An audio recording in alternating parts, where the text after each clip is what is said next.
There's a pattern Nigerians rarely admit. When nothing happens, people complain about silence. But when something begins to happen, people question intent. So the goalposts in Nigeria never stays in one place. At first, the problem was silence. The opposition was accused of being invisible. So when Peter Obi showed up, the conversation moved not towards the message, but towards suspicion. Before him, Omoyele Sowore and voices like Rotimi Amaechi were interrogated for motive, not meaning. And once again, the narrative adjusted from why are they quiet to why now. So this is not about timing, it is about mindset. So Nigeria suffers from a deep fear of failure, not because failure is bad, but because failure attracts ridicule. So in Nigeria, when something doesn't immediately succeed, people don't ask why. They laugh, they mock, they try to distance themselves. So instead of standing for ideas, many people stand for popular options, not shared value, not shared ideology, just safety in numbers. And when they don't believe, they don't stay silent. They become saboteurs. They project fear. They amplify their doubts. They pray for failure so that they will say, I told you so. You hear it all the time. The government will not listen. They will kill us. Nothing will change. And then you ask them a simple question. Who did they kill? And all of a sudden, silence. Now let's be sensitive here. Nigeria carries trauma.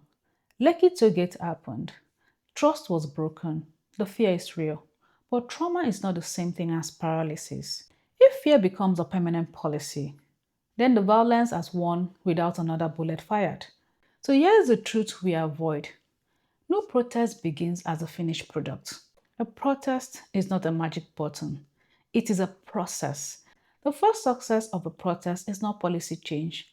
The first success is presence. People showing up, voices speaking. The moment people turn up, the step already worked.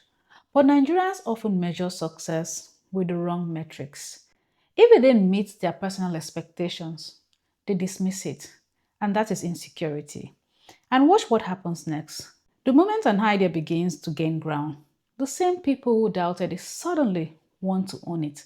They want to be the loudest voice, the main character. They want to pioneer what they were not brave enough to start. That pattern is not accidental. It is a fear-based society problem because here is another uncomfortable truth. What you're scared of is also scared of you. Politicians are not fearless gods. They are terrified of citizens who overcome apathy. A government that was truly confident will not panic at gatherings. They will not weaponize fear.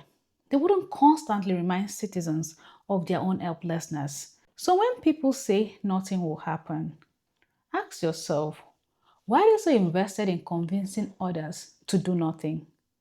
Sometimes what has failed is not the protest. What has failed is belief. Believe in self. Believe in collective action. Believe that citizenship is more than spectatorship. But if you cannot take a step, at least stay silent. Do not broadcast your fear as wisdom. Do not dress insecurity up as realism. And so do not discourage courage just because you're uncomfortable with risk. Nigeria does not just suffer from bad leadership. Nigeria suffers from citizens trained to expect defeat. And until we unlearn that, every attempt will look like failure, even when it is the beginning of change. It is a truth at a time. Take care and have a nice day.